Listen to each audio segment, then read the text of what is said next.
এই মুহূর্তের বড় খবর, তৃণমূলের রাজ্যসভার সাংসদ সুখেন্দু শেখর রায়কে ফের তলব করা হয়েছে লালবাজারে। পিতামাতা হওয়া এখনো কি স্বপ্ন? অ্যাপোলো ফার্টিলিটির সাথে আপনার পিতামাতা হওয়ার স্বপ্ন পূরণ করুন। বিনামূল্যে পরামর্শের জন্য কল করুন 9953922843। আপনারা জানেন যে এটাকে তলব করা হয়েছিল, একেবারে স্নিফার ডগ ঠিক সময়ে পুলিশ নিয়ে যায়নি, এই অভিযোগ, এই তথ্য যেটা সঠিক দেননি সুখেন্দু শেখর রায়, সেই কারণে তলব করা হয়েছিল। এই মুহূর্তে খবর পাওয়া যাচ্ছে যে আবারও তৃণমূলের রাজ্যসভার সাংসদ সুখেন্দু শেখর রায়, তাকে ফের তলব করা হয়েছে লালবাজারে।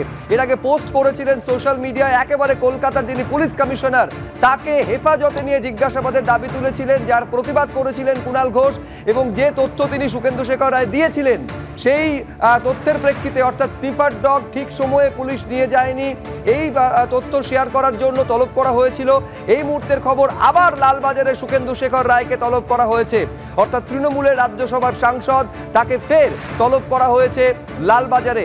সুখেন্দু শেখর রায়কে তলব করা হয়েছে লালবাজারে। সুখেন্দু শেখর রায়ের যে মন্তব্য, আপনারা জানেন যে পুলিশ কমিশনারের ভূমিকা নিয়ে প্রশ্ন তুলেছিলেন এবং তাকে হেফাজতে নিয়ে জিজ্ঞাসাবাদের দাবি তুলেছিলেন সুখেন্দু শেখর রায়। স্নিফার ডগ 3 দিন পরে নিয়ে যাওয়া হয়েছিল, এই মন্তব্য পর্যন্ত শেয়ার করেছিলেন, যার জন্য তলব করা হয়েছিল। আর এখন খবর পাওয়া যাচ্ছে ফের তলব করা হয়েছে সুখেন্দু শেখর রায়কে। পার্থপ্রতিম ঘোষ আমাদের প্রতিনিধি আরো বলবেন বিস্তারিত। পার্থ, দেখো, আজ রাতে আবারও কিন্তু তলব করা হয়েছে সুখেন্দু শেখর রায়কে, এবং তুমি জানো যে আজকে তলব করা হয়েছিল এবং তার পরবর্তীকালে পুলিশের তরফ থেকে, লালবাজার তরফ থেকে যে বলা হচ্ছে যে সুখেন্দু শেখর রায়কে আজকে রাতেই আবার তলব করা হয়েছে।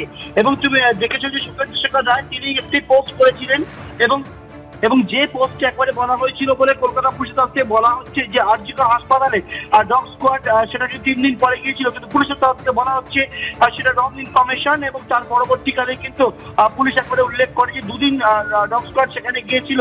কিন্তু প্রসঙ্গত বলে রাখি, সুখেন্দু শেখর রায় গতকাল মধ্যরাতে টুইট করে, এবং যে টুইটে তিনি কলকাতা পুলিশ কমিশনারের গ্রেফতারির দাবি করেছিলেন এবং তদন্তের জন্য, এবং একেবারে আজকে সুখেন্দু শেখর রায়কে সকালে ডাকা নোটিশ পাঠানো হয়েছিল।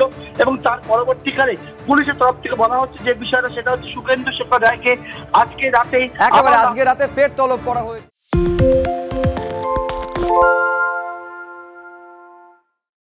সত্য অন্তহীন, সত্যের খোঁজও তাই, সত্য সন্ধানে তাই আমরা অক্লান্ত, অকুতভয়। এবিপি আনন্দ নতুন ভাবনার প্রতীক, যা মনে মুক্ত, তথ্যে যুক্ত এবং যাবতীয় সীমানার বাঁধন থেকে মুক্ত। সীমা না শব্দটির মধ্যে লুকিয়ে আছে মানা শব্দটি, যেন চোখ রাঙানি এক অদৃশ্য ব্যানাজার, যা আটকে রাখে আমাদের এক ছোট্ট গণ্ডির মধ্যে। একমাত্র সঠিক খবরই গড়ে তুলবে এক মুক্ত সমাজ। সেই জগৎ গড়ার লক্ষ্যে কোনো সীমানার ঠুকুটি আমরা মানব না। এবিপি আনন্দ এগিয়ে থাকে, এগিয়ে রাখে।